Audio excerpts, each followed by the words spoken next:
সুপ্রভাত। আজ 5ই জানুয়ারি। আজকের দিনে আমাদের প্রধান চিন্তা হোক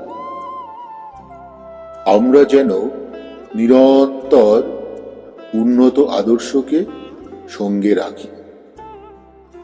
আজকের দিনে মহারাজের উপদেশ, আমাদের অন্তরের দীপকে আমরা প্রত্যহ জ্বালাইয়া রাখিব, কিন্তু আমাদের প্রদীপ জ্বলন্ত বলিয়া যেন আমরা আনন্দে আত্মহারা বা অসতর্ক না হই। এ জীবনে যদি সত্য বা সজীব কিছু লাভ করিয়া থাকি, তবে আমরা কখনো পথভ্রষ্ট হইতে পারি না। যতক্ষণ আমরা আত্মার গভীর কেন্দ্রে বাস করি, ততক্ষণ আমরা নিরাপদ।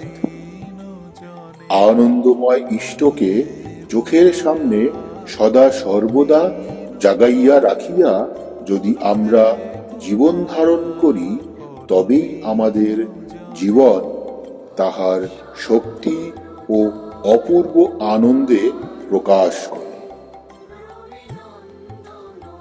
আজকের দিনে আমাদের প্রার্থনা হোক, হে বিশ্বের চিরন্তন জ্যোতি, আমার জীবনকে তোমার দিব্য আলোকে পরিপূর্ণ করো।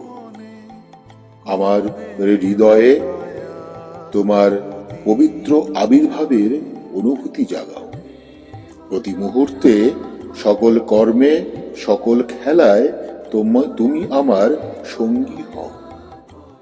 সর্বদা আমার প্রত্যেক চিন্তায়, কথায় ও কাজে আমি যেন তোমারই ভাব প্রকাশ করিতে পারি। প্রণাম। জয়তু শ্রীরামকৃষ্ণ।